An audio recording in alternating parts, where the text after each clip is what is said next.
Today, we're going to reframe a concept you probably think you already know, the law of attraction. But what if I told you you've been using it perfectly your entire life without even trying?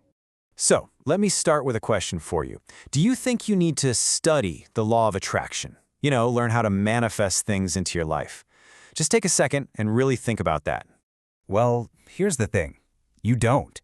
Because whether you know it or not, you are already an absolute master at this. An expert, really. Okay, let's break that down.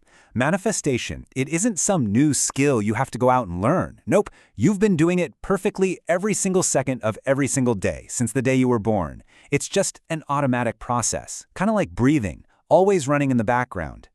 I mean, think about it. Every single thing you have ever experienced is a direct result of this law. The good stuff, the bad stuff, yeah, even that. That weird negative experience you had last week, the people you've met, the job you have right now, even the exact amount of money sitting in your bank account. You manifested all of it. And this leads to a really, really powerful idea. There are no accidents. That time your boss got mad at you, that person who totally let you down, according to this principle, you actually brought those experiences into your reality. Nothing, and I mean nothing, happens by chance. But wait a minute, that brings up a huge question, doesn't it? If we're all these powerful manifesting machines, why do so many of us feel, stuck?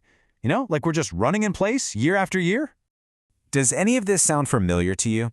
Maybe you keep attracting the exact same type of partner, just with a different face. Or you keep finding yourself smack in the middle of the same kind of drama.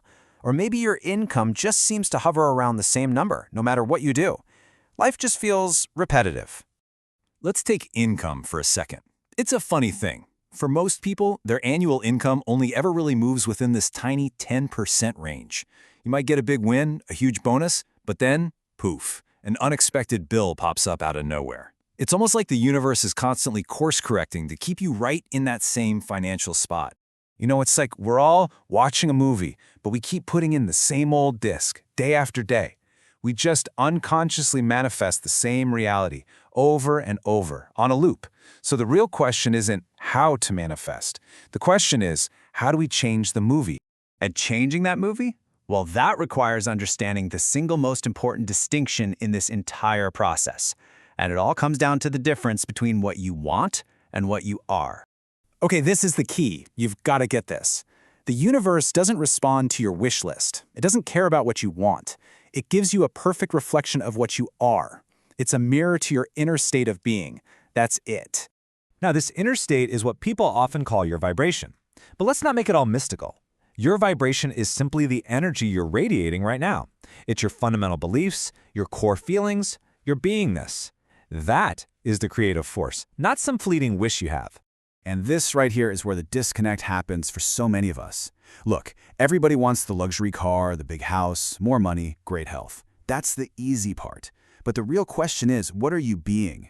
Is your inner state, your vibration, actually a match for those things? Because if you want wealth, but your inner state is screaming lack and scarcity, guess what you're going to get more of? Scarcity. You always get what you are. If this all still feels a bit, out there, let's bring it right back down to earth with a super simple analogy. I want you to start thinking of the law of attraction exactly like you think of the law of gravity. It's not magic, it's just a law, and it just works all the time. So, picture this. Pick up a spoon, okay? You don't need to read a physics textbook. You don't need to believe in gravity. You just let it go. And what happens? It falls. Every single time. No exceptions. The law of attraction is exactly the same. It's always on, always working, whether you're paying attention to it or not. And that's why people study it. You see, you're not trying to learn the law, just like you don't need to learn about gravity to drop a spoon. You're learning how to use the law with intention. It's the difference between just dropping a spoon and using the very same principles of gravity to launch a rocket to the moon. Same law, totally different outcome. So this all boils down to the most empowering point of all. You have a choice, a real choice. You can keep letting this law run on autopilot, or you can decide to consciously step into the driver's seat. And here's the choice, laid out plain and simple. On one side, you've got manifesting by default. This is unconscious, it's automatic, and it's based on all your old programming. It's what creates that same life on a loop. But on the other side, you have manifesting by design. This is conscious, it's intentional, and it's based on the vibration you choose to hold right now. This is how you create the life you actually desire. The law is always working. You are always manifesting. So the only real question left is this: what life will you design?